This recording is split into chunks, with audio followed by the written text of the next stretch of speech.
क्या आप भी उन लोगों में से हैं जो जीवन में हर निर्णय लेने से पहले 100 बार सोचते हैं?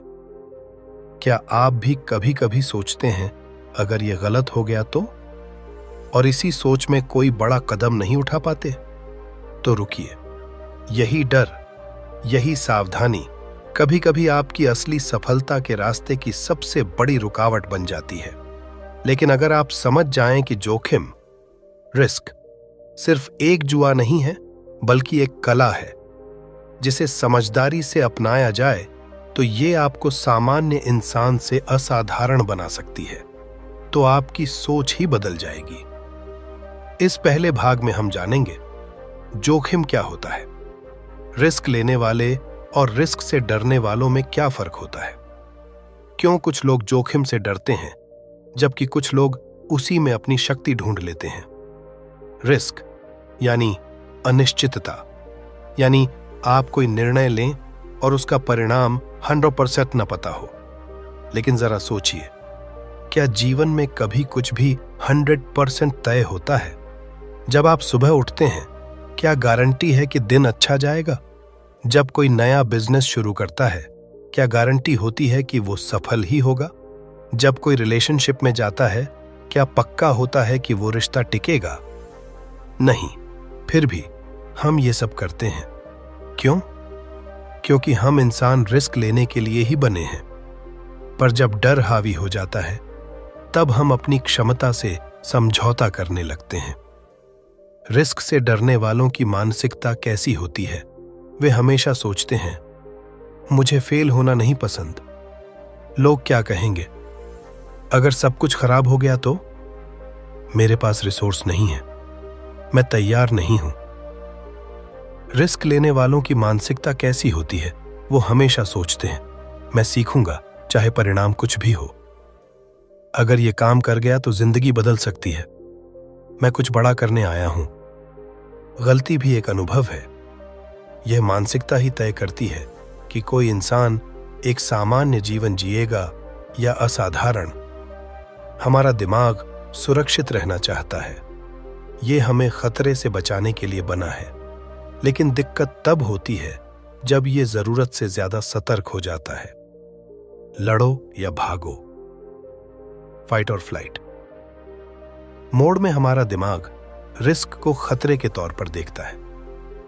जब हम कोई नया निर्णय लेने लगते हैं, जैसे नौकरी छोड़कर नया काम शुरू करना या पब्लिक स्पीकिंग में उतरना, तो दिमाग तुरंत सोचता है, नहीं, ये तो खतरनाक है, क्या जरूरत है? यही समय होता है जहां आत्मनियंत्रण और अवेयरनेस काम आती है। रिस्क लेने से पहले दिमाग सबसे पहले नुकसान का अंदाजा लगाता है। फिर वह तुलना करता है कि इनाम बड़ा है या नुकसान। दिमाग की डिफॉल्ट सेटिंग होती है बचना। इसलिए अगर आप ध्यान नहीं देते तो आप हमेशा वही करेंगे जो आसान है, और आसान का मतलब हमेशा सही नहीं होता। जैसे वॉरेन बफेट ने कई बार रिस्क लिया, लेकिन सोचे समझे तरीके से। एलन मस्क ने टेस्ला और स्पेसएक्स में अपनी पूरी पूंजी झोंक दी, क्योंकि उनका यकीन उनके डर से बड़ा था। कल्पना चावला ने अंतरिक्ष में जाने का सपना देखा, जो बहुतों को नामुमकिन लगा, लेकिन वो गईं। इन सब ने रिस्क को समझा और उसका हिस्सा बने। अपने आप से पूछिए, क्या मैं जरूरत से ज्यादा सुरक्षित विकल्पों को चुनता हूं? क्या मैं हर बार किसी नई चीज से डर जाता हूं? क्या मैंने कभी ऐसा रिस्क लिया है जिससे मेरी सोच बदली हो? अगर इन सवालों के जवाब में आपको खुद पर संदेह हो रहा है, तो ये शुरुआत है बदलाव की। रिस्क जुआ नहीं है, ये एक गणना है। रिस्क से डरना सामान्य है, पर डर के कारण रुक जाना असामान्य है। सफलता की हर ऊंचाई रिस्क के पुल को पार करके ही मिलती है। रिस्क को समझो, गहराई से सोचो और फिर निर्णय लो। जो लोग रिस्क से डरते हैं वो वही जीवन जीते हैं जो उन्हें मिला है, लेकिन जो रिस्क उठाते हैं वो जीवन बनाते हैं जो वे जीना चाहते हैं। और यही अंतर होता है एक आम आदमी और एक लीजेंड के बीच। आपने कभी सोचा है कि कुछ लोग जोखिम उठाकर करोड़ों कमा लेते हैं, जबकि बाकी लोग वही काम करके सब कुछ गंवा बैठते हैं। क्या ये सिर्फ किस्मत है या इसके पीछे कोई गहरी समझ है? द आर्ट ऑफ रिस्क किताब हमें यही सिखाती है कि जोखिम लेना कोई जुआ नहीं, बल्कि एक कला है, और इस कला में सबसे जरूरी है सही जोखिम चुनने की समझ। जोखिम दो तरह के होते हैं। पहला, कैलकुलेटेड रिस्क, गणनात्मक जोखिम, जिसमें जानकारी, तैयारी और अनुभव होता है। दूसरा, इंपल्सिव रिस्क, आवेगिक जोखिम, जो बिना सोचे समझे सिर्फ भावनाओं के आधार पर लिया जाता है। किताब बताती है कि जो लोग सफल होते हैं वो हमेशा पहले वाले रास्ते पर चलते हैं। वे डेटा इकट्ठा करते हैं, वैकल्पिक रास्तों का मूल्यांकन करते हैं, जोखिम के परिणामों की कल्पना करते हैं और अंत में अगर फायदा नुकसान से बड़ा हो तो कदम उठाते हैं। लेखिका काइट सुकेल ने दुनिया भर के रिसर्चर्स, सोल्जर्स, एंटरप्रेन्योर्स और साइकोलॉजिस्ट से बात की। उन्होंने पाया कि जोखिम लेने वाले लोगों में कुछ साझा गुण होते हैं। एक, वे डर को पहचानते हैं लेकिन दबाते नहीं। वे डर को सिग्नल मानते हैं, जो बताता है कि यह स्थिति महत्वपूर्ण है, लेकिन वे डर के कारण रुकते नहीं। दो, वे वर्स्ट केस सिनेरियो सोचते हैं। क्या होगा अगर सब कुछ उल्टा हो गया? वे इस प्रश्न का उत्तर पहले खोजते हैं, और अगर वे उस नतीजे को झेल सकते हैं तो आगे बढ़ते हैं। हर असफलता उनके लिए सीखने का जरिया होती है, इसीलिए वे जोखिम को भी सीखने का हिस्सा मानते हैं। 4, वे माइंडसेट से खेलते हैं। उनका मानना है कि यदि माइंड को अच्छे से ट्रेन किया जाए तो जोखिम डरावना नहीं बल्कि प्रेरणादायक बन सकता है। असली जिंदगी में सही जोखिम का मतलब क्या है? नया बिजनेस शुरू करना, लेकिन पहले 6 महीने का खर्चा सुरक्षित रखकर। नौकरी छोड़ना, लेकिन स्किल्स अपडेट करके और नेटवर्क बनाकर। निवेश करना, लेकिन रिसर्च के साथ और सही सलाह लेकर। निर्णय की 3 लेयर चेकलिस्ट है, जिसमें पहला, इमोशनल चेक। क्या मैं ये निर्णय गुस्से, डर या लालच में आकर ले रहा हूं? दूसरा, रैशनल चेक। क्या मैंने इसके पीछे का डेटा, तर्क और संभावनाएं देखी हैं? तीसरा, अलाइनमेंट चेक। क्या यह निर्णय मेरी लंबी योजना और वैल्यूज के अनुरूप है? यदि इन तीनों का उत्तर हां है, तो यह एक सही जोखिम है। बोनस इनसाइट, जोखिम का अभ्यास कैसे करें? जी हां, रिसर्च कहती है कि जोखिम लेने की आदत एक मांसपेशी की तरह है। जितना उसे इस्तेमाल करो, उतना मजबूत होता है। छोटे छोटे निर्णयों से शुरुआत करें। किसी अजनबी से बात करना, नई जगह अकेले जाना, स्टेज पर बोलना, किसी नए कोच या गुरु से सलाह लेना, ये सब आपको बड़े निर्णय लेने की ताकत देते हैं। द आर्ट ऑफ रिस्क हमें सिखाती है कि जोखिम कोई अनदेखा खतरा नहीं, बल्कि एक समझदारी से चुना गया रास्ता हो सकता है। फर्क सिर्फ इतना है, क्या हमने उसे समझा, परखा और स्वीकार किया है?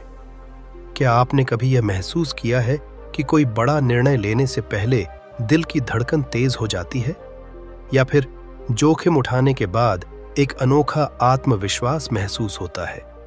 यह सब सिर्फ भावनाएं नहीं हैं, यह आपके दिमाग में चल रही रासायनिक क्रांति है।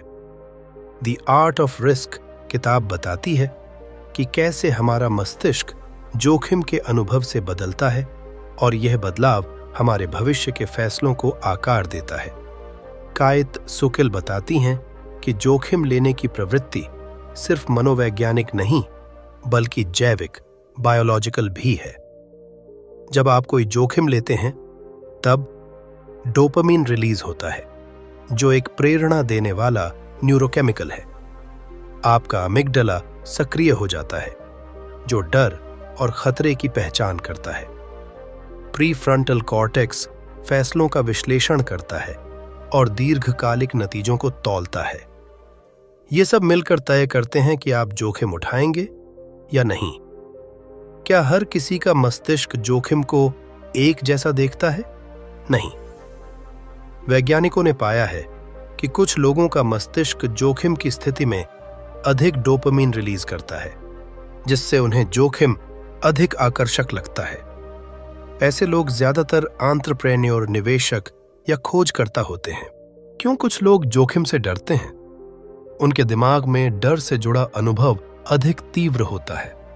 उनका सर्वाइवल इंस्टिंक्ट, जीवित रहने की प्रवृत्ति, बहुत सक्रिय होता है।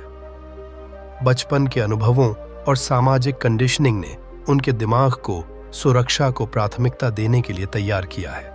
जोखिम कैसे बनाता है आपको बेहतर निर्णय लेने वाला? पहला, फीडबैक लूप। जब आप कोई जोखिम उठाते हैं और उसका परिणाम देखते हैं, भले ही अच्छा या बुरा हो, तो आपका मस्तिष्क सीखता है। अगली बार वही निर्णय अधिक समझदारी से लिया जाता है। दूसरा, इमोशनल रेगुलेशन। जोखिम लेने वाले लोगों का मस्तिष्क धीरे धीरे भावनाओं को नियंत्रित करना सीख जाता है। वे डर, घबराहट या असफलता को बेहतर ढंग से संभाल पाते हैं। तीसरा, कॉग्निटिव फ्लेक्सिबिलिटी। लगातार नई परिस्थितियों में निर्णय लेने से मस्तिष्क अधिक लचीला, फ्लेक्सिबल बनता है। यह अनुकूलन, एडेप्टेशन, निर्णय क्षमता को तेज बनाता है। कई बार हम सोचते हैं कि निर्णय तर्क से लिया गया है, लेकिन असल में हमारे निर्णय पर असर डालने वाले छिपे कारक होते हैं।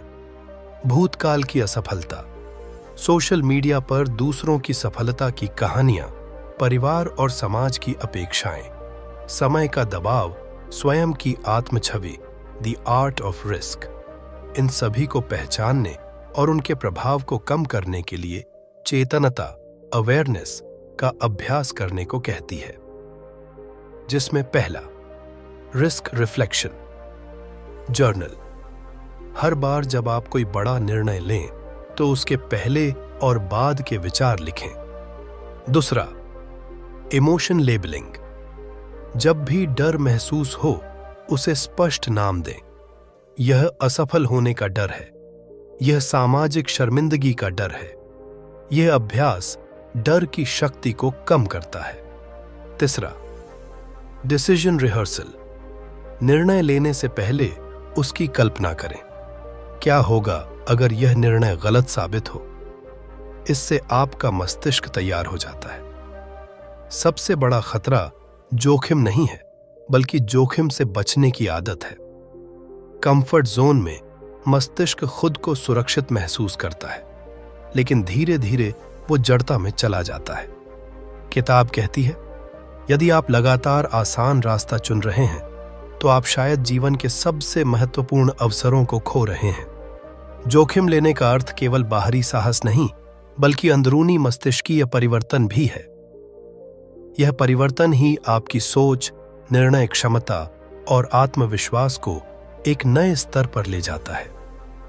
जोखिम लेना केवल बाहर की दुनिया में साहसी कदम उठाना नहीं है। असली जोखिम तब होता है जब आप अपनी सीमाओं से टकराते हैं, जब आप अपने भीतर झांकते हैं और अपने डर, असुरक्षाओं और असफलताओं का सामना करते हैं। इस भाग में हम उन मनोवैज्ञानिक पहलुओं को समझेंगे जो हमारे जोखिम लेने की क्षमता को बनाते या बिगाड़ते हैं। साथ ही जानेंगे कि कैसे आत्मज्ञान और आत्म स्वीकृति आपके निर्णयों को मजबूती देती है। लेखिका कहती हैं कि हर व्यक्ति के भीतर एक साहसी योद्धा छिपा होता है जो परिस्थितियों से लड़ सकता है, अगर वह स्वयं को जान ले। जोखिम उठाने से पहले यदि व्यक्ति अपने मूल मूल्यों को जान ले, तो निर्णय लेना आसान हो जाता है। यह आंतरिक स्पष्टता न केवल आत्मविश्वास बढ़ाती है, बल्कि जोखिम का बोझ भी हल्का कर देती है। हम अक्सर सोचते हैं कि सभी फैसले तर्क और विश्लेषण से लिए जाने चाहिए, परंतु कई बार अंतर्ज्ञान, हमारी गट फीलिंग, हमें सही दिशा में ले जाती है। जब हम किसी बड़े जोखिम की ओर बढ़ते हैं, तो मन में डर और असमंजस स्वाभाविक है। ऐसे समय में तर्क और भावनाओं का संतुलन बनाना आवश्यक होता है। लेखिका शोधों के उदाहरणों से समझाती हैं कि कई बार अनुभवी लोग तर्क की जगह अंतर्ज्ञान के आधार पर तेज और सटीक निर्णय लेते हैं। यह क्षमता अभ्यास और अनुभव से आती है। जोखिम का कला यही है, जानना कि कब सोचकर चलना है और कब बहाव के साथ। हमारे जोखिम लेने के फैसले इस बात से भी प्रभावित होते हैं कि हम जीवन में क्या चाहते हैं, सफलता या अर्थ। लेखक कहती हैं कि जिन लोगों ने अपने जीवन के निर्णय केवल प्रसिद्धि या पैसे के लिए लिए, वे अक्सर असंतुष्ट रहे। वहीं जिनका उद्देश्य गहराई, जुड़ाव और उद्देश्यपूर्ण जीवन था, वे कठिनाइयों के बावजूद संतुष्ट पाए गए। इसलिए जोखिम लेते समय स्वयं से यह प्रश्न करना जरूरी है, मैं यह क्यों करना चाहता हूं? जब कारण गहरा और अर्थपूर्ण हो तो जोखिम का डर अपने आप कम हो जाता है। लगातार जोखिम लेने की आदत कैसे डालें? पहला, रोजाना एक छोटा डर चुनें।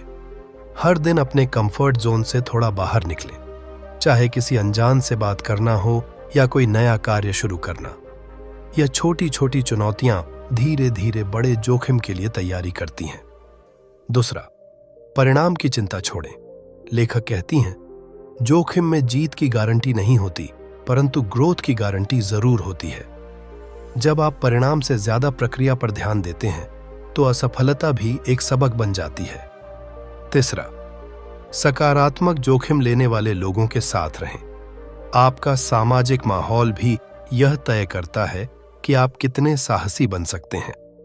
साहसी और सकारात्मक लोगों के बीच रहने से आप भी जोखिम लेने के लिए प्रेरित होते हैं। चौथा, क्या होगा अगर मैं नहीं करूंगा पर विचार करें। अक्सर हम सोचते हैं, अगर मैं असफल हो गया तो क्या होगा? लेकिन जरा यह सोचिए, अगर मैंने यह नहीं किया तो मैं क्या खो दूंगा? यह प्रश्न जोखिम को जरूरी बना देता है। पांचवा, जोखिमों की डायरी बनाएं। आपने किस दिन कौन सा जोखिम लिया, क्या सीखा, कैसे महसूस किया, इसे एक डायरी में लिखें। यह अभ्यास आपके आत्मविश्वास को बढ़ाता है और पीछे मुड़कर देखने पर प्रगति साफ दिखती है। द आर्ट ऑफ रिस्क हमें सिखाती है कि जोखिम लेना कोई बेतुकी या मूर्खता नहीं है, बल्कि यह एक कला है जिसे समझा, सीखा और अपनाया जा सकता है। जब हम डर को पहचानते हैं, जोखिम का विश्लेषण करते हैं, भावनाओं को स्वीकारते हैं और निर्णय लेते हैं, तो हम केवल एक काम नहीं करते, हम स्वयं को बेहतर बनाते हैं। जीवन में असली ग्रोथ वहीं होती है जहां डर होता है, और जहां डर है वहां जोखिम है। इसलिए जोखिम से भागो नहीं, उससे गले लगाओ, क्योंकि शायद वहीं से आपकी असली यात्रा शुरू हो। अगर आपको यह वीडियो पसंद आई हो तो लाइक करें, अपनी राय कमेंट में जरूर बताएं और ऐसे ही गहन ज्ञान से भरपूर वीडियो के लिए सब्सक्राइब करें और बेल आइकॉन दबाएं।